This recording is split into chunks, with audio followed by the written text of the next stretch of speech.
BenQ GW2490 এই মোটরটা আমি 2 মাস প্লাস ইউজ করতেছি।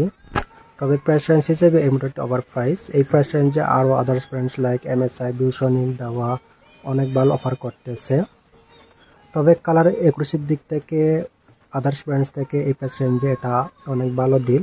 তবে এটা যদি 15 থেকে 16,000-এর মধ্যে পাওয়া যায় তাহলে এটা সেরা ডিল হবে। তো এটা আমি মূলত নিচ্ছি প্রোডাক্টের জন্য লাইক গ্রাফিক্স। তো যারা মূলত গেমিং করে তাদের জন্য হচ্ছে MSI, ভিউসনিক। এটা 100 হার্টজের মনিটর। তো এটাতে হচ্ছে দুইটা HDMI পোর্ট আছে, একটা ডিসপ্লে পোর্ট অ্যান্ড এখানে ইনবিল্ট স্পিকার আছে। তো আমি এটা আমার আরেকটা ল্যাপটপ আছে, মূলত এটা হচ্ছে সেকেন্ড ডিসপ্লে ইউজ করার জন্য। এখানে দেখতে একটু কষ্ট হয়, তো এটাতে যাতে আমার কাজ করতে একটু সুবিধা হয় গ্রাফিক্সের কাজ, সেজন্য হচ্ছে আমি এটা পারচেজ করি। এটার বর্তমান প্রাইস 17,300। তো এটার যে স্পিকারটা একদম লো কোয়ালিটির, অ্যাভারেজ লেভেল মোটামুটি। তো এটা আমি যদি করি,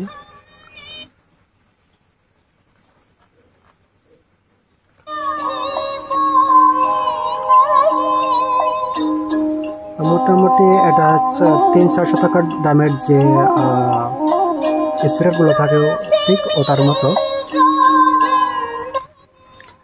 আর এখানে হচ্ছে এখানে কয়েকটা কালার মোড আছে,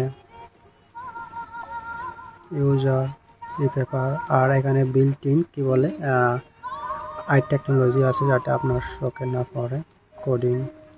তো এখানে হচ্ছে স্পিকার।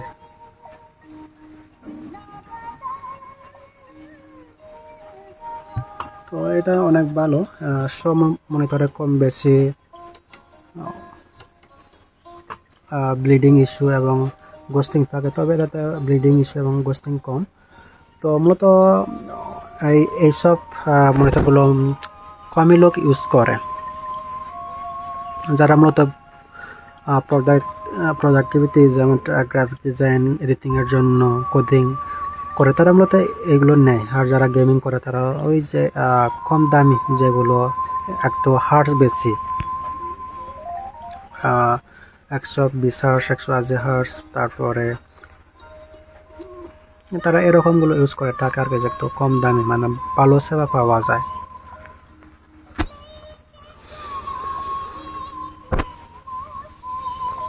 তো এখনও আমি এখানে তেমন এই 2 মাস ধরে যে ইউজ করতেছি, 2 মাস প্লাস হয়েছে, তেমন কোনো আমি এখানে কোনো ইস্যু পাই নাই। তো এখানে ইস্যু পাইলেও এখানে 3 বছর ওয়ারেন্টি আছে, তখন আপনারা ওয়ারেন্টি ক্লেম করতে পারেন যদি কোনো ইস্যু পেয়ে থাকেন আর কি।